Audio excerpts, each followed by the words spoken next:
next speaker is Michael Leeds.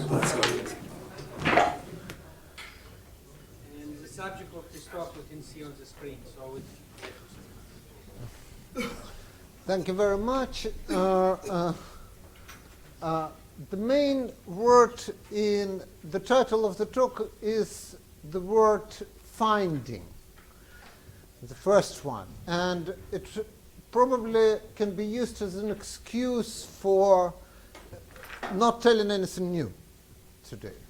So I will be talking about a rather hands-on approach on solving problems. And the interest comes from numerics, and the whole enterprise was born out of frustration. I was doing some theoretical research on waveguides. I'll show you examples later on. And at some stage, I wanted to feel what the numbers are for some embedded eigenvalues in some situations. So I looked through a huge majority of papers where people were doing this type of calculations. And I realized that personally, I cannot repeat any of the calculations prescribed, although other people did, just because it was too complicated for me. So I had to come with a scheme I could understand. And then I realized that the scheme may work in some other situations, and I feel that it's relatively easy to explain. So this is basically the summary of what numerical analysts were doing, bits and pieces, but put together in a way which I hope will be understandable for non-numerical analysts. And the model problem we are going to consider for the majority of this talk, but I'll explain how it works in other different situations, is a domain with cylindrical ends. So there is a finite number of cylinders going out to infinity, which are all connected to some sort of black box. Any bounded domain with reasonable smoothness conditions on the boundary, not necessarily simply connected. There may be holes, and so on, and so on, and so on. So cylindrical ends so far are denoted by this curly C, interior bit by omega naught, boundary of the whole thing by gamma, and gamma naught is a part of the boundary which is inside the interior, not on the cylindrical edges. By the way, if you change the condition that d is greater or equal to 2 to condition d equals 1, what you get is an object we've seen a lot this week and last week, scattering graph or infinite graph, whatever you want to call it, and everything just becomes easier. So we never thought about doing it, so we might later on just to write it down how the scheme works. I need to introduce some notation. So omega is connected bounded open set. Cylinders are just cylinders in some local coordinates. Are determined by their cross sections, and I want to cut these cylinders not at the very beginning, but to move a little bit towards infinity along these cylinders, where I put the cross sections. So everything cylindrical will be called cylindrical ends, and the interfaces is what separates the cylindrical ends from the interior bit. Interior part is what's left. So important bits are this omega naught and gamma naught, and I'll probably draw a picture if I can find an eraser.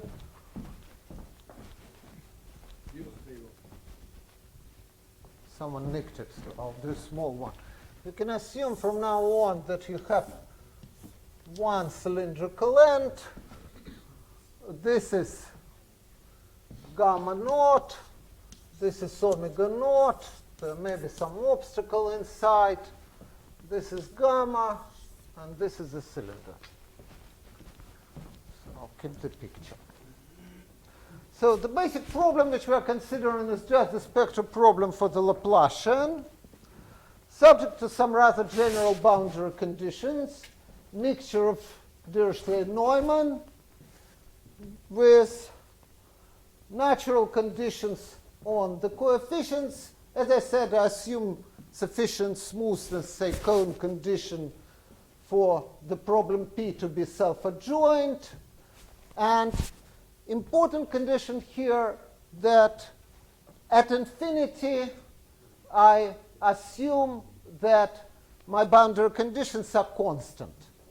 And this is essential for the method, so I would be able to separate variables at infinity. Abusing notation, one can also assume that on cylindrical lengths or on connected components of cylindrical lengths, you may have periodic boundary conditions, so just twist it in a tube.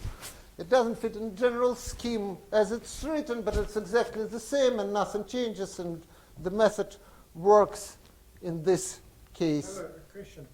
Why do you assume that A and B are positive now? Because it's... I don't know. It's probably A squared plus B squared greater or equal than 0. It's a misprint. There is no need to assume that A and B are positive. Standing there. I don't know why I assume. There is no need to assume it. Absolutely no need. So why do you write it then? Why you put some light on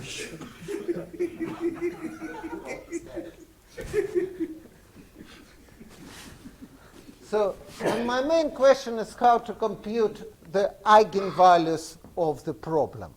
Either below the essential spectrum, I'll talk about it, or embedded in the essential spectrum. So, as I said, the question comes, for me personally, from the study of waveguide problems, where you have just a strip in R2 with an obstacle inside, a compact set thrown out of the problem. It may be an interval, not necessarily a closure of an open set. In case of a Dirichlet boundary condition everywhere, it's usually called a quantum waveguide. And in case of Neumann boundary condition everywhere, it's called an acoustic waveguide. You can have a mixture of both. These problems are well studied. And there are various generalizations, curved strips, and so on, and so on, and so on. Switches, when you have several coming together. And there is a huge number of waveguides papers which gives me an excuse not to refer to even all the people present in the room, although I'll try to mention those. I was told that one needs to mention people who are in the room. But the main theoretical questions which people have been concerned with are the following. For example, it's constructing sufficient conditions for existence or non-existence of eigenvalues in some lower part of the spectrum or below the continuous spectrum. And just because I need to mention people present in the room, I start with myself. And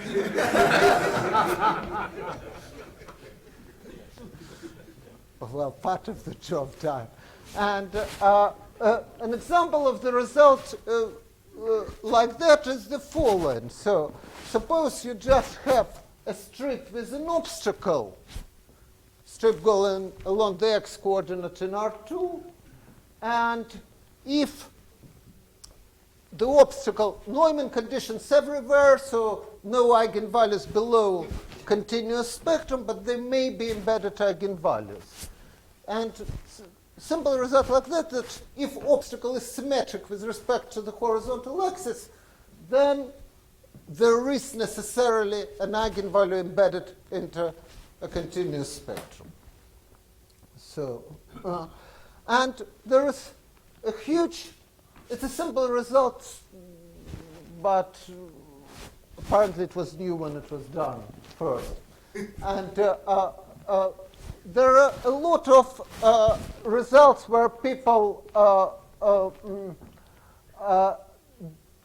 do procedures for finding embedded eigenvalues for domains of simple shapes.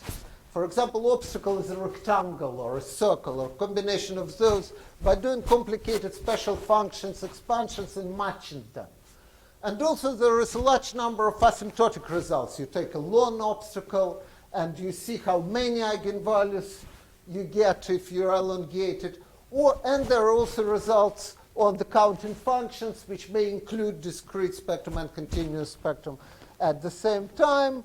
And I'm not going to mention those. So this is a sidetrack, and I repeat what I said already 2 years ago at Durham conference, because there were no takers. So Eugene Shargorodsky introduced a good idea of offering personally a bottle of wine, and we're graduating at the moment to quite good vintages, actually. So sorry? One bottle? Of good wine. So we'll discuss it later. For people who can give some suggestions on problems we struggled for a long time and can't get anywhere. So we're still in the same situation. So as I said, a lot of people worked on finding sufficient conditions for existence of eigenvalues. But finding sufficient conditions for non-existence of eigenvalues is much harder, even if you restrict yourself to a fixed portion of the spectrum, say from 0 to some fixed lambda. This is much, much harder problem. If you're talking about finding sufficient conditions for absolute continuity of the spectrum everywhere on the whole real line, then in principle there are two types of situations where this is known. Either you take the... In principle, it's a generic case, or... Yes, it is okay. No, generic is not okay. No. I'll show in a second that generically it's always okay. Yes, of course. Generically it's always true, but this doesn't work. Sufficient conditions, you need to come with some conditions. For example. Yeah, so there are two examples, the whole strip, or you can take a semi-strip bounded by a graph of a function. So the boundary of a semi-strip is a graph of a function, something like that. And this is a graph. It doesn't turn on itself. And this is an example going back 60 years or so. So that's why we're graduating to reasonably good vintages, although I don't promise 60-year-old. This is about proving theorems. But our approach is completely different in this talk, and this is constructive mathematics. We want to describe how we can easily find the eigenvalues in this problem if we are able to do the following. Separate variables at infinity, and this I postulated. I want to be able to solve numerically spectral problems in bounded domains. And with the software which is currently available either for free or almost for free, this is not a challenge, and I hope that I will have time to show you how trivially it can be done at the end of the talk. I also need to be able to do numerical integration, just quadratures. And I also need to be able to find roots of monotone functions numerically, which is... So none of them, apart maybe part 2, seems... Sorry? No, just... seems to be terribly challenging. And in fact, everything applies to the case of a general second-order elliptic equation, assuming sufficient smoothness, and assuming, again, that P and Q stabilize at infinity so we can separate variables. So Schrödinger with compact potential would work perfectly well. Or probably even to a more general case. So generalization was not the task here. So let us get to the details, and first of all we need to find what continuous spectrum is, and to do it we just separate variables at infinity by looking at the problem on the cross-section. So on this bit gamma, the compact set, good boundary value problem, at infinity A and B are constants, so we have discrete spectrum, no dependence on any parameters, and the eigenfunctions will be double use eigenvalues kappa. I also set kappa 0 to be minus infinity for further use. Essential spectrum starts from the first eigenvalue of the transversal problem, goes to plus infinity. Counting function of the transversal problem determines the multiplicity of the continuous spectrum, and they're all usually called thresholds. Do you really need to know that the eigenvalues are non-negative? No, are they not negative? This is along the same lines. You see, question was actually same. Do I put non-negative? No, I don't. No. Again, all this is sort of typing error. Okay. We don't. But correlated. So correlated, yes. So it doesn't matter. Subtractive constant, add a constant. Nothing changes. So our next step is obviously trivial. We can't solve numerical problem in an infinite domain, so we do what numerical analysts call domain decomposition. We want to reduce everything on a finite domain by putting some differential boundary conditions on the interfaces which depend on the spectral parameter. Again, there is nothing new here, so if we have an eigenfunction, its trace on the interface will be f, and the normal derivative, or derivative with respect to x, will be g, and if we define the Neumann and to Dirichlet maps, which I'll describe in a second, both on the exterior and on interior, then we have an obvious equality. The minus sign appears here because the normal on the interface looks in the different direction depending on whether we are inside or outside with respect to x.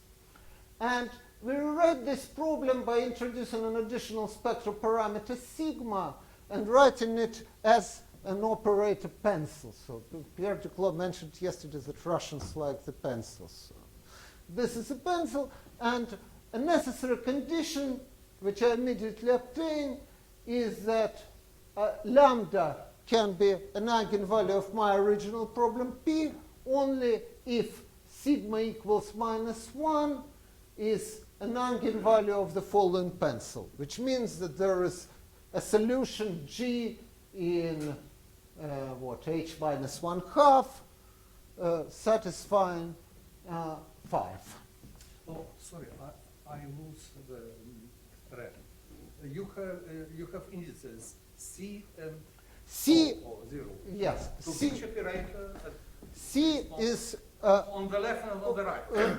0 is on the inside, C in the cylindrical edge. Thank you. So that's always 0 corresponds to the bounded part, and C is an infinite part.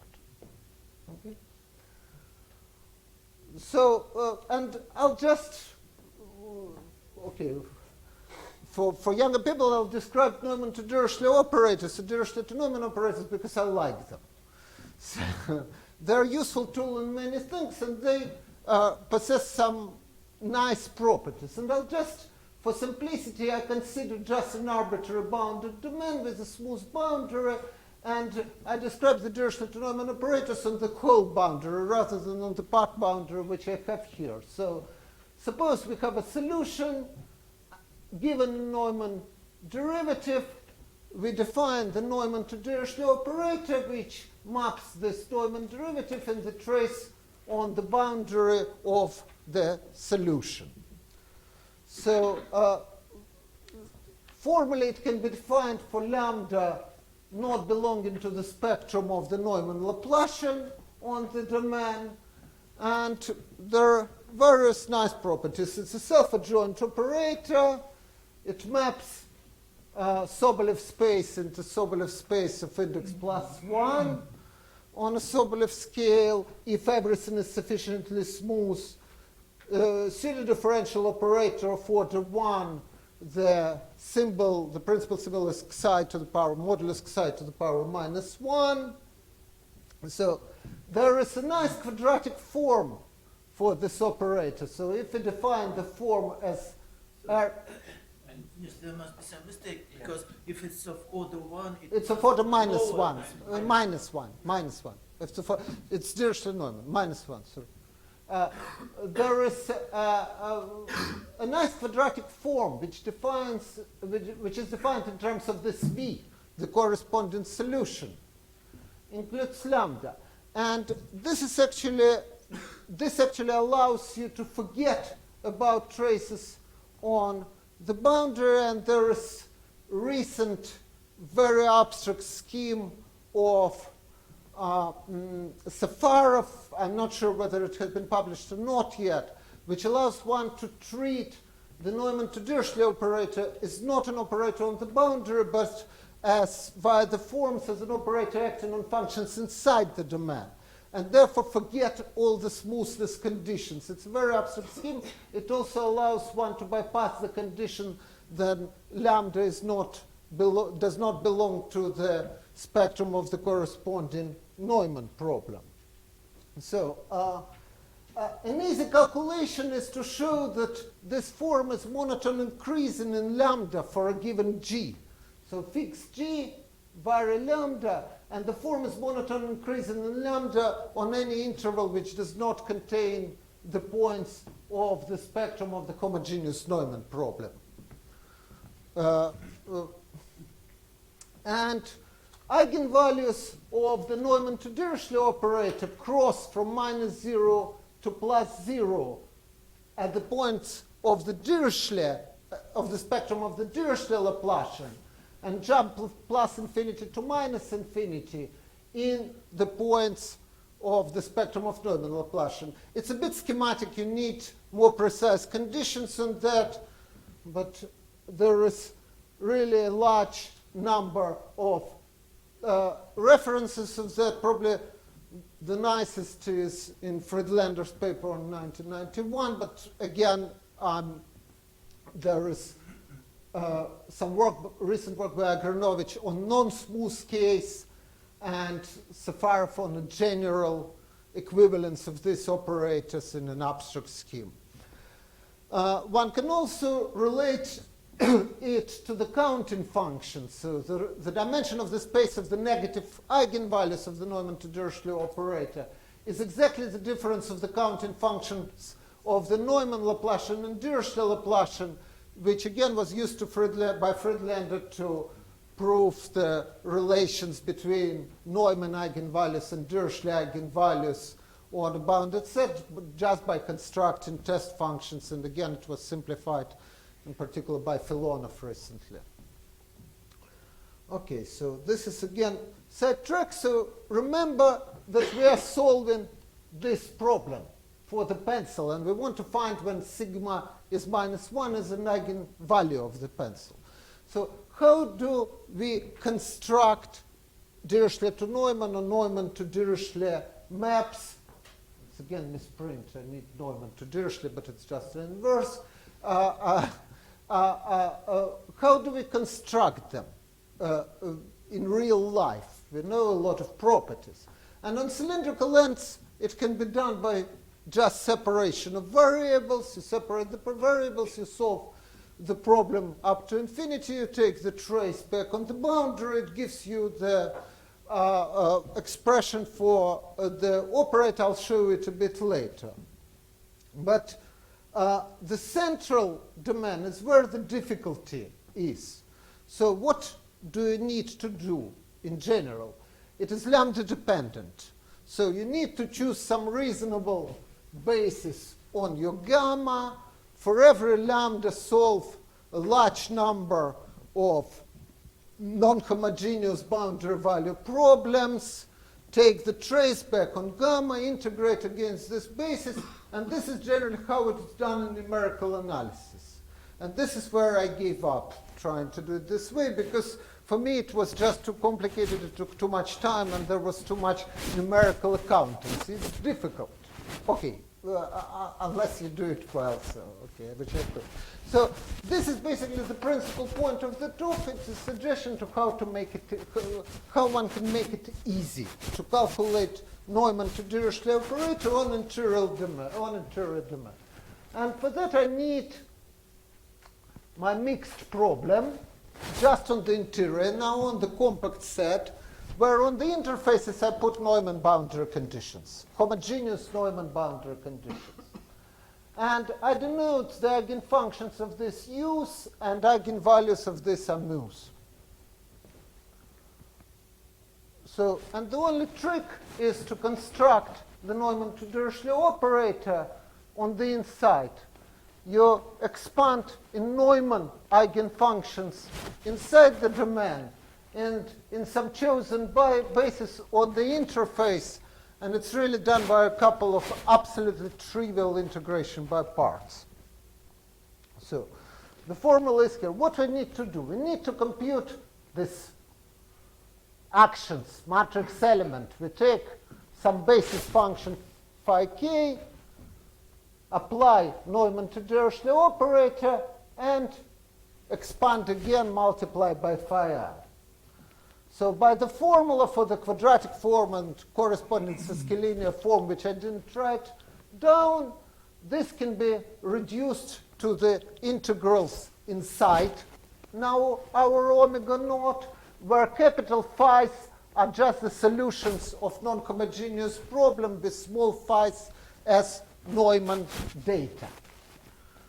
Now I expand in eigenfunctions. When we were, those of us who were taking numerical analysis as students were told from the very beginning, never expand in Neumann eigenfunctions.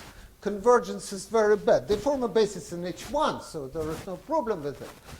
And the whole trick is not to believe this statement. Convergence is quite good, and I'll show how to improve it. So you can, formally at least, you can expand in Neumann eigenfunctions.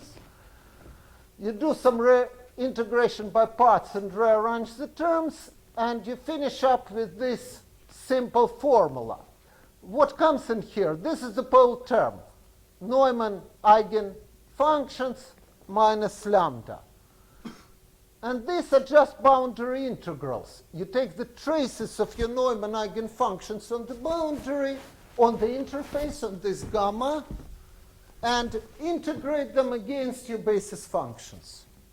That's it. So now let us collect everything together. Lambda dependence is explicit. As I said, at cylindrical ends, you can separate the variables, and I wouldn't bother you with the details of how to separate the variables. And for the basis on the interface, take a natural basis. We have a basis of the Laplacian of the transversal problem. And collect everything together. So, and this is a formal theorem which says that we take lambda between two particular thresholds for definiteness, and it's an eigenvalue of problem P if and only if minus 1 is an eigenvalue of some infinite matrix pencil. I explained what the components of the matrix is. And additionally, we need a corresponding orthogonality condition. Roughly speaking, our eigenfunction should not have any components containing W's with an index less than j. Because if it does, the solution will blow up at infinity by expansion at infinity. So it's basically an overdetermined problem, which immediately shows that in generic case you do not have the solutions to overdetermined problems. So yes, I agree. So at this stage I'll just show the lambda dependence. You will see explicit expressions on the next slide. So there are three matrices here. D and T, which depend on lambda. Dependence will be explicit, and they're diagonal matrices. And S and its conjugate are just some matrices which are more complicated, but on the other hand, do not have any dependence on lambda whatsoever. And the expressions are S is just the matrix of these products. You take your eigenfunction on the interface, basis function in a cross-section problem, transversal problem, and multiply it by a trace of a Neumann eigenfunction on the interface. And D and T are diagonal matrix. This is just the pole term coming from the Neumann expansion from inside, and these are just the pole term coming from the expansion at infinity. So this is basically T is a Neumann to Dirichlet map on cylindrical ends in this basis if you put the diagonals together. So once we know how to solve spectral problems in finite domains, we know mu's and we know kappas, w's and um, and we know everything. So for practical purposes, we're just going to solve the spectral problem, look at suspicious points lambda where sigma equals 1 is an eigenvalue, cut it down to size, of course, and see what happens. So how many eigenvalues of the pencil do we need? Because big matrix pencils, it's not easy to compute the eigenvalues, and you may need fewer than you need. So two estimates which come, or two theoretical results which help. One is monotonicity in lambda. And it just says that the pencil eigenvalues are monotone increasing functions of lambda in any interval which does not contain thresholds or Neumann eigenvalues. And this is corollary of monotonicity of Neumann to Dirichlet operators and trivial estimates. And another is an estimate of the counting function.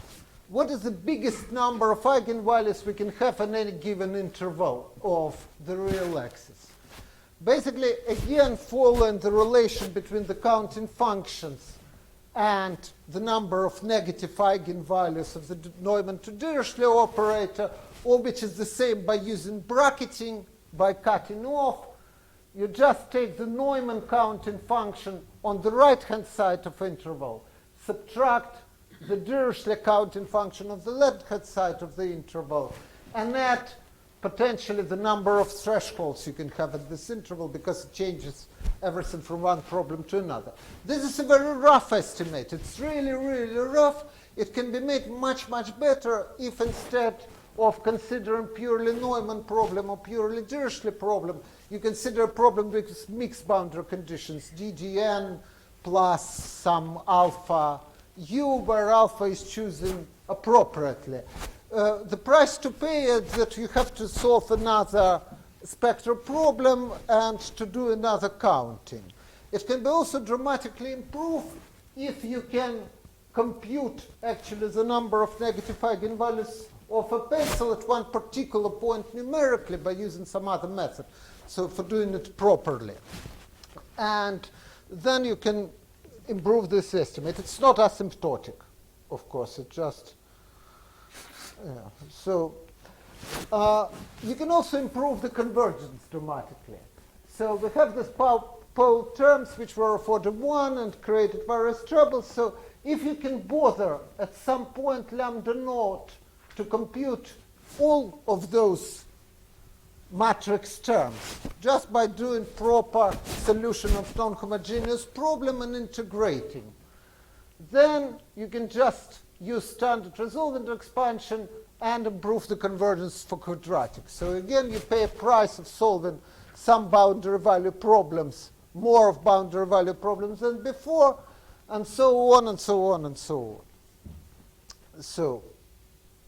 So this is basically the summary so far, and I repeat that we can find eigenvalues in an infinite domain if we know how to find eigenvalues and eigenfunctions of boundary value problems in a finite domain, quadratures on the boundaries and cross-sections, a number of eigenvalues of a matrix pencil, and zeros of monotone functions, the sigma of lambdas.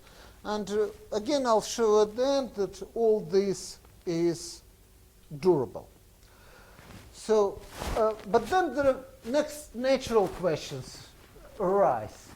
We know that because generically there are no eigenvalues, that eigenvalues, if they are extremely unstable. And there are, again, number of papers on that. And I said the paper of Aslanian, Pernovsky, and Vasilyev, who showed that if you take an obstacle, which was mentioned in my theorem, symmetric with respect to central line, and shift it a little bit, then your embedded eigenvalue moves to the complex plane, and generally speaking becomes a resonance close to the real line. Also remember that we had an orthogonality condition. We found some eigenvectors of the pencil, but we need to check numerically additional orthogonality conditions in this overdetermined problem. And numerically we can never distinguish between 10 to the power minus 15 and 0. So is orthogonality condition is satisfied, or is it just that you have a very small error in orthogonality condition? So in general, we cannot say that when we found something numerically that it is an embedded eigenvalue. But what we can say that we found a resonance very close to the real axis. So why bother? Why bother with eigenvalues? Let's look for resonances. So procedure is the same. You just choose an appropriate branches of the square roots where required. Forget the orthogonality condition. The trouble is that you need to look for complex solutions if you do not restrict yourself to the real axis but want to look elsewhere. You lose monotonicity. And I need to impose one more requirement to your numerical capabilities. You should be able to find roots of complex valued functions, which is much more non-trivial procedure, complex roots of complex functions. So I'll just show the examples in which the method is applicable and explain some possible generalizations. So one example is example of a bent waveguide. So straight stripped by bent at some angle. So the thick line is Dirichlet condition, and thin line is a Neumann condition. And there is a number theorem on this in much more complicated situations after fallen all the people mentioned at the top. Sorry? Half of the audience. Half of the, you see. And it is known that if you bend it towards the Dirichlet boundary, there is always the eigenvalue below the essential spectrum. By the way, as far as I am aware, and this goes to Shargorodsky's challenge, there is no result saying that if you bend it the other way, there are no eigenvalues. Everywhere in the whole spectrum. Oh, no, yes, of course. There are no eigenvalues on the whole real line. So again, the same question. And I wouldn't bother you with showing you some numbers, but the results, it's the one which is easy to realize, and the results, of course, match. Many more methods would work here because you're below essential spectrum, so variational principle is in fact easier, much easier to realize. So abstracted waveguide, which I mentioned, you take an obstacle, everything is now with Neumann boundary conditions. If the obstacle is centered, there is always an embedded eigenvalue below the first cutoff. If the obstacle is not centered, this eigenvalue moves to the complex plane, becomes the resonance. A resonance, there are asymptotics depending on how much you move it off center, and our numerical results match these asymptotics quite well. So again, this is following Aslin and Pernovsky-Vasilyev. But now let us consider something completely different. In the title, I had regular ends. And now in all the 40 minutes so far, I only had cylindrical ends. But why cylindrical ends? The only condition basically on the ends that we should be able to separate variables at infinity, so we can write exterior Neumann-to-Dirichlet operator and reduce the problem on some interface, on some bounded domain. So let us consider a spherical end problem, which is just a scattering by some finite dimensional obstacle. We take a bigger circle, in this case in 2 dimensions, but you can do it in any number of dimensions, and write the Neumann to Dirichlet map on the outside using standard expansion and Hankel radial functions, so spherical functions or exponentials in dimension 2 and so on, and Hankel radius function. We can explicitly again write Neumann to Dirichlet expansion on the inside, on the outside, and use exactly the same procedure on the inside, which means in the region between the obstacle and the ball gamma. And sort of as an example, we did a cavity resonator. So circular domain connected by a narrow channel to the outside of circular domain. We've taken this example by 2 reasons. First, it's difficult to do numerics when you have small parameters. So it was a check whether basically the algorithm, the nitty-gritty of the numerical procedure would cope with that. And secondly, because there are good asymptotics when epsilon goes to 0. Various people will use Brian, Hislop, and Martinez papers. So, and I want to show some pictures, which there's something wrong in here, but okay, which explain why the problem of finding resonances even close to the real axis may not be trivial. And the trouble is that we're looking for the zeros of some matrix, a large matrix, which depend on lambda in a non-trivial manner.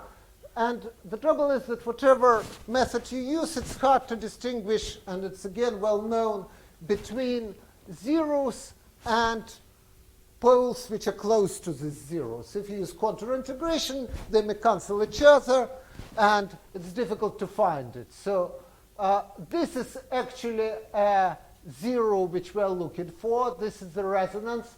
And imagine your part here is 10 to the power, I can't see it, so you definitely cannot see it, probably -4. And this is a Neumann eigenvalue of the interior problem, which gives you a closed pole. So you need some clever tricks here, and you need to be quite a good, you need to use quite good resolution to do complex valued problems. If you go, so this is basically, it's 10 to the power -3. So this is the answer. And numerical procedures struggle to distinguish a pole and a closed line 0. Again, standard. But also, when I say that the method is universal, well, to an extent, if you go far from the real line, relatively far from the real line, again, we plot some contour plots of eigenvalues of our matrix, and we're looking for zeros. Some determinant of our matrix, and we're looking for 0, the largest conditional number. And resonances are very unstable. Small perturbations move them quite dramatically. We can get qualitatively reasonable picture, but quantitatively we don't guarantee that we do anything far from the real line. So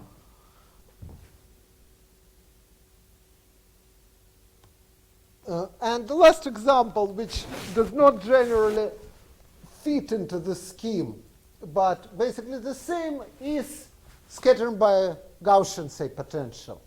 And again, we use it because we have some results, for example, by Lin to consider. Theoretically, we cannot use it because these variables do not separate in infinity. But if you take sufficiently big constants, your Gaussians will be exponentially decreasing at infinity, and we just cut them off. So we're relatively far.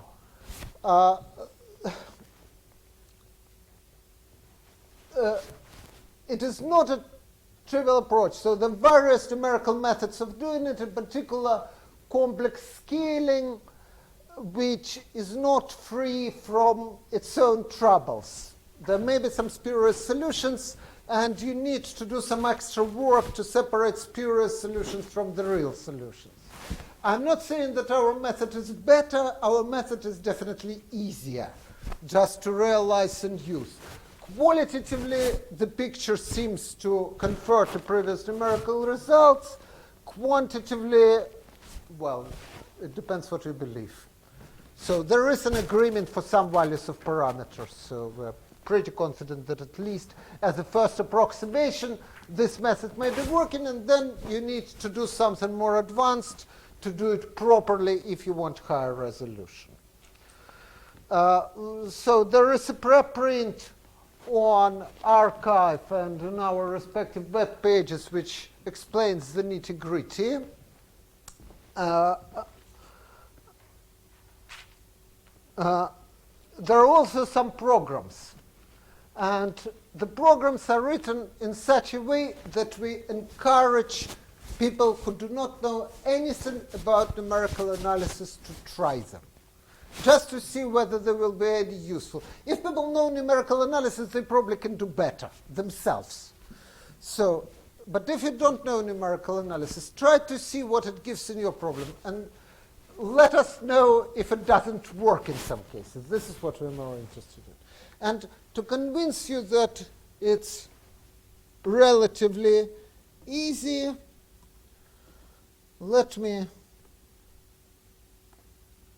just do a simple trick. So when you download this script, you get a file like that, which contains all the instructions. And now we are talking about the problem of a strip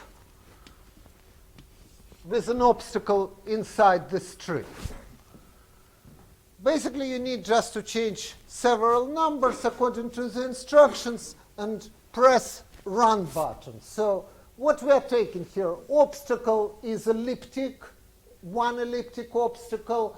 There are instructions how to change it if you want obstacles of more complicated shape. Just put some numbers in corresponding to the vertices of your pentagon or your arcs or whatever you do. This is elliptic obstacle centered, and you tell where to cut off. This is number L, and then you press a button. Oops, not this button. This button. And it's done. So let me show you the figures. This is basically the part of your strip where the optical lives. I assume Neumann symmetry, or I assume symmetry at the origin, so I consider half the strip. This white empty space is where the obstacle is. It's symmetric. Mesh is rough, just not to bother you with looking at the screen where various numbers run. And this is the quantity we're actually looking for the maximum of. You can see a clear peak, and orthogonality condition is satisfied with to the order of 10 minus 15, and the eigenvalue is here. We're just looking for one eigenvalue below the first threshold in this particular case, and the calculation takes about, 5 seconds. Maybe less, depending on if you get a better machine. So this is a tool. We don't produce all the scripts. We didn't dare to put our routine for computing complex roots of complex valued functions in, because it needs twiddling every time you try to use it. So if nothing else, please treat it as a small service to the community. Thank you.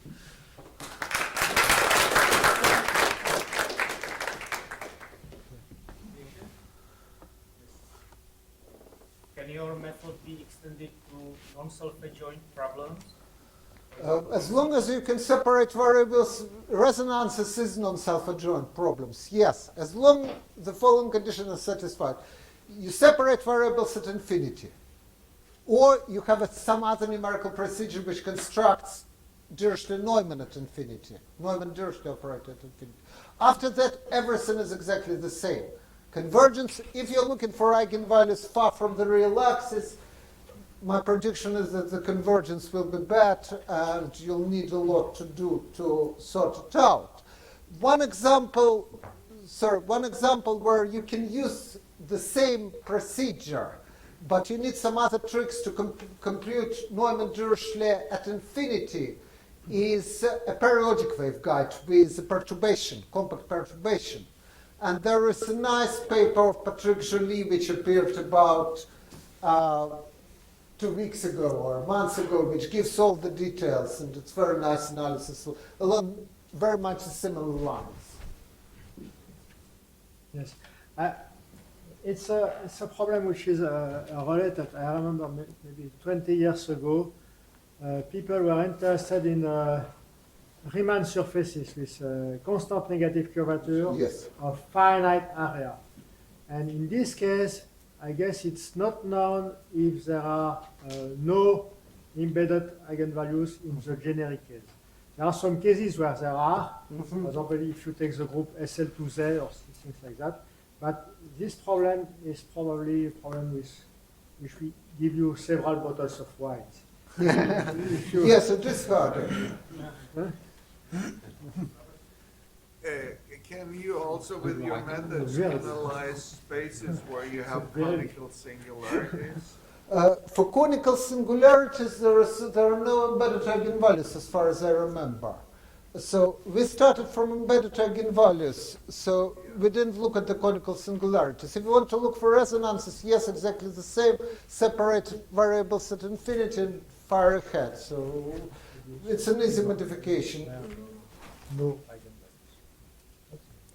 A long time ago, there was developed a theory called exterior complex scaling, Yes. in which if you had some sort of unknown obstacle in the finite region connected to waveguides, you could do complex scaling in the length, along the length of the waveguide, and then you could study the resonances of these problems by that method. The thing wasn't terribly well publicized because I think it was rather complicated, but one formulation of it, I suspect, is probably equivalent to what you're doing. Maybe. We looked at the complex scaling for the obstacle and scattering outside the obstacle, and also scattering on a Gaussian potential. So, and I mentioned these papers by Lin. I mean, there's a lot of stuff on complex scaling, but exterior complex scaling is exterior. Exterior is complex scaling, but this is exterior complex scaling. And Marco Merletto worked a lot on complex scaling. In some situations, complex scaling gives probably sharper results. It's more difficult to organize. As I said, from the point of numerical point of view, I didn't tell anything new whatsoever, except combining bits and pieces in one place. We do domain decomposition, cutting off the edges. We do finite element method, compute eigenvalues inside. We do what is called spectrum method, expansion and eigenfunctions, and we find the roots of the functions. So it is really hard to expect that there is something new in principle.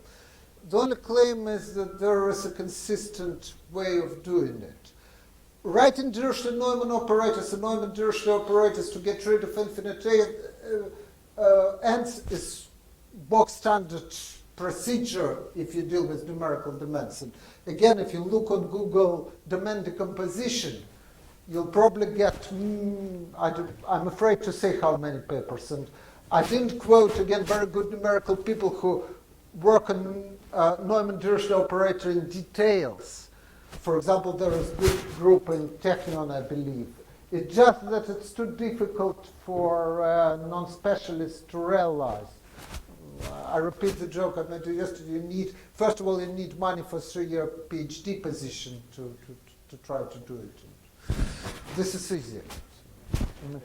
Boris, Okay. I wanted to ask, you have written a problem which involves in and out a Dirichlet-Neumann map and the coefficient sigma. But I see that practically you need sigma equal to 1 or minus 1, that's all. Yes. Yeah. But, Okay, then the following question. If sigma is 1 and, or minus 1, then practically you have an infinitely dimensional problem because the Dirichlet-Neumann map, it is a huge matrix. yes. So then we reduce this problem to finite dimensional, and then you believe that the error you do is still negligible. Yes. Are you able to prove that? Not rigorously, no. Okay. Up to the stage, that's why the theorem was formulated in terms of infinite matrix, and after that it's numerical analysis. I cut off matrices to finite matrices. And the last remark. Actually, there exists an explicit formula which expresses the scattering matrix Yes. in all problems you consider. Yes.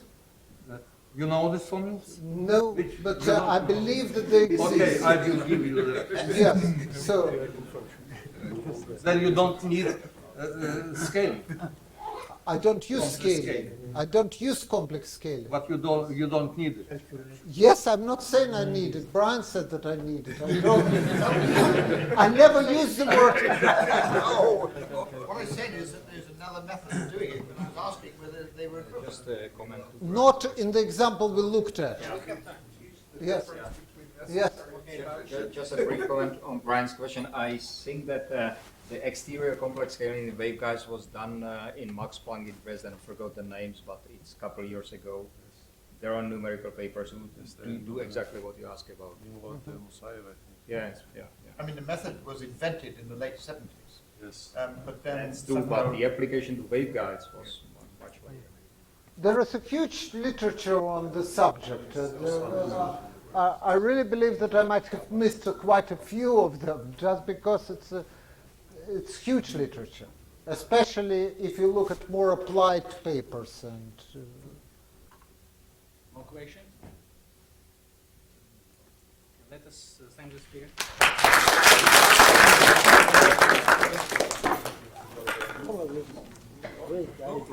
Yeah.